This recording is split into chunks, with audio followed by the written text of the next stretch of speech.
Hey, my name is Valerie Price, and I've been doing 2008 style video blogs talking about bullshit, just whatever I feel like. I don't care. It's really nice to hear my own voice.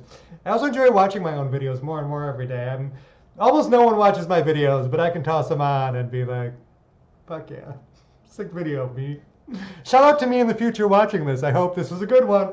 You'll know I have my favorites. I definitely love my gender fay video. I love my writing process one. I love my WGA blog. Those to me are like the bangers. Like if I can't sleep and I just want to toss on me, this is an amazing opening topic. I want to talk about Twitter. I talked about Twitter in my last video blog and I got totally derailed.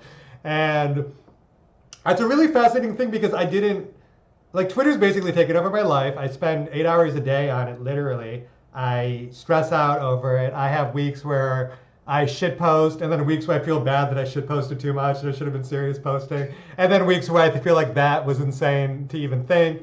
Like the whole thing's stupid because like I only had 200 followers. Like again, like 98% of them dead accounts, just like inactive. 2009, somebody followed me 15 years ago or however long, and they like checked Twitter twice a day, like just dead, zero engagement. I had a couple friends.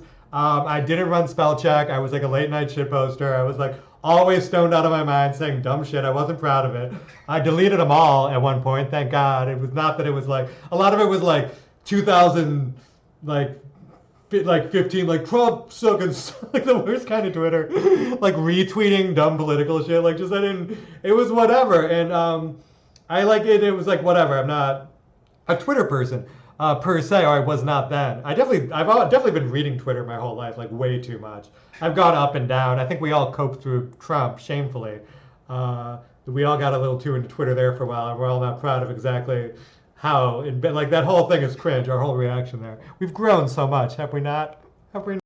Uh, anyway, yeah, we all got a little too into Twitter there for a hot second, and yeah, I like whatever. But then I was casting my movie, and long story short, the only way to really cast trans women that I found was like through trans Twitter. It's the only place beautiful trans women who are interested in media market themselves. It's hard enough to find trans women. There aren't as many as you think, and the amount that want to act and that have the looks and the passion for it, like it's a very, very small thing. And Twitter became the only tool I could do to really cast, which was a whole nightmare. But I managed to find them and I cast them, and just by association, I've picked up like a little bit of their following, like 1%. Because they promoted our Kickstarter, and people know I'm doing a movie with them, and I picked up followers other way. I think they were the spark that got it going, and now that I have a following, it naturally grows. That's how Twitter works. You need something to start, and then once you have a little following, you can grow it. But I definitely like 100% give 100% credit to my entire Twitter existence, to like Bug Matrix retweeting me a bunch of times during our Kickstarter. And thank you for that. Even though I never knew I wanted to be on Twitter, it's been fucking fun. I've met one of the cool things about Twitter is meeting other people who are addicted to Twitter. I've met some amazing people. Like my new group of friends are also Twitter addicts, and also just like cool LA passionate artists. And being able to connect with them thanks to Twitter has been like a real life changing, really life affirming. Like I really like the people I'm with more. I've really found my tribe. My friend Felicia, a Twitter friend, and also like Oomphy. She always says like trust the algorithm, and like obviously we all hate the algorithm, we all hate Twitter, but she's not wrong that I met Felicia through the algorithm. Like she's literally just somebody, I think like through Moot, we connected, and now like she's like literally my favorite person. Like, and just also having her tweets in my head, the way she sees the world and the way she interacts with Twitter, like she definitely has me thinking about a lot of the things that are in her head in a positive way. And I feel like I can speak for myself. She's definitely influenced how I think about art and the art I make. And like having that relationship with someone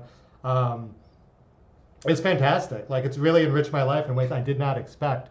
Also, my wife's been into Twitter too. Between us, if you count the money our investor gave us, which I don't know if I met her through Twitter. So let's just say if we wanted to be, like indirectly through Twitter, me and my wife have pulled in 90K this year with 1,500 followers. I don't know how many she has, about the same.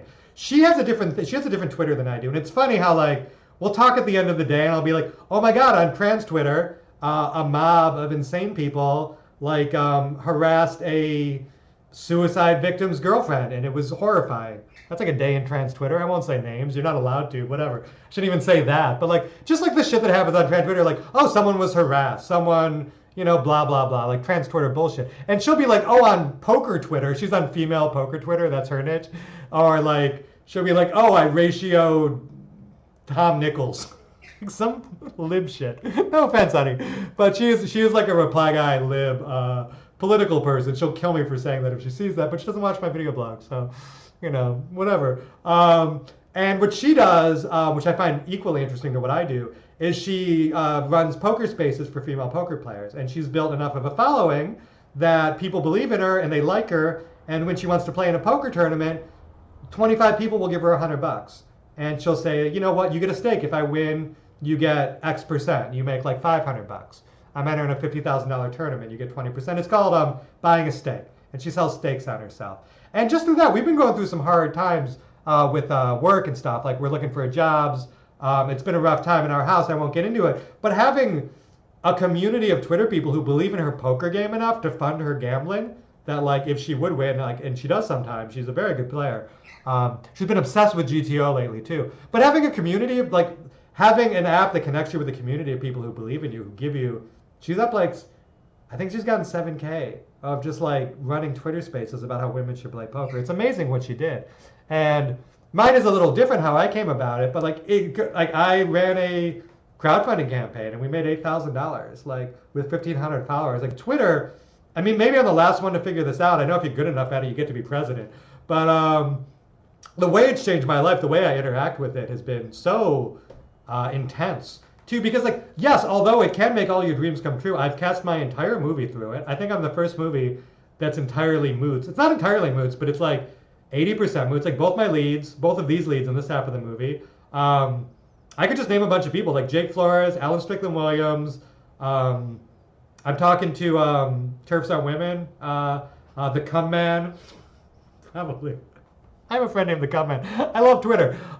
Who else? Like, just like the list goes on. Like half the movie is just like, oh, you're really funny and you're really talented and I know you through Twitter. And we like do the reply thing, which is like an awkward way to break the ice with people. But, I've made friends that way and professional contacts. And it's been really exciting to have, I'm going to sit like this. I don't know if my boobs look better for the future when I watch this. I'll be like, my God, my boobs look amazing. And they do look amazing. My boobs are insanely good. That's the other thing about Twitter too. When my Kickstarter started, I say Kickstarter, it was a crowdfunding. It doesn't matter, they're all the same. Initially, we weren't getting a lot of traction. Partially because it was not announced yet, but the word trans and lesbian were deboosted terms, so we were just being censored. I didn't understand why. That came out halfway through. And part of it was just like the campaign itself was, not run the way that like maybe whatever. It wasn't working, and I turned to someone I'm working with, my friend, and I was like, you just did a successful Kickstarter. How did you get it to work? And she said, I don't know. I run it like an OnlyFans. And that was the best advice anyone ever gave me. Because speaking of my sick double D38s, E-cups, really, once I started posting pictures of my boobs, that's the other way you get followers on Twitter. I have two accounts now. I have my NSFW and my main. And if I post one, I mean, I don't know if this is something I should say on YouTube, but I posted a lewd photo that got 25,000 views a couple of days ago. And when I think about that many people looking at my naked body, that's like sports stadiums full of people being turned on by my body, which is another crazy thing an app does. Like I've never in my life had 25,000 people see my nude, beautiful body. But I mean, it's a weird app as far as apps go. It's definitely better than Google Maps, am I right? What was my point? My boobs are good. Oh yeah, it's crazy too because like also Twitter can get your life fucked up. Like I have had people, we all know stories of Twitter harassment. Like on the one hand, you can get your movie funded, you can find your entire cast. On the other hand, like you are putting publicly where you, things about yourself, and there are crazy people out there. I'll leave it at that. I'm not talking about anything in particular, just to be clear. Just Twitter in general. dreams and nightmares, especially if you're a woman and especially if you are publicly trans and don't do, and non-passing, to be honest. I'm getting there. Give me a year. Give me a year of voice training and some FFS, which I have an appointment for on Tuesday, and we'll talk again about this topic. But, in the meantime, I'm not even 2 years in. I'm like a week from being 2 years in. Yay. I got the rest of my life. It's a marathon. But, yeah, like, we all know how it works. And it's been crazy that like now that I have 1,500 followers, which isn't any followers, obviously, it's a very low number in the grand scheme of the world. I've already had like, I've stopped posting where I go publicly because like even the people who are like, obviously the crazy cases are the biggest, but you do get parasocials who are like, again, I don't want, I'm not talking shit on anyone specifically here to be very clear, but you do meet like people have recognized me from Twitter at Trans Pride. Somebody did, and it was like an odd situation. They know a lot more about me, and the parasocial thing not is very weird. I've been on the other side of it too. Now that I have fans, parasocial fans, very quickly you realize what the etiquette is and what it feels like. But before I'd ever had a parasocial fan, I imagine I probably behaved cringily to people I followed when I met them in real life. I can't think of a specific example, but on some level, like, I don't know, you like now, like when I first started casting my movie, I'd reach out to people and I wouldn't know, like it'd be awkward. I'm like, oh, what is the etiquette here? Like, am I being too personal? Am I doing, like it just was unfamiliar territory. But 5 minutes after you get your first parasocial awkwardness, you're like, oh, just be fucking normal. They're just people like you. They're just some asshole who tweeted some dumb shit and like the algorithm picked up. It's not, like, don't be fucking weird. And like you get that very quickly, but until you have the experience of being on the other side of it, like not everybody does. Yeah, there's a bunch of cringe on Twitter. I'm not telling you anything you don't know. It's very weird how life-changing it has been. And when you see, like, and I guess everyone knew this, but I didn't. I didn't know that you could, pull 90K unemployed to fund your film and to have your wife gamble, like just by tweeting dumb jokes. You know what I mean? Like, it seems very like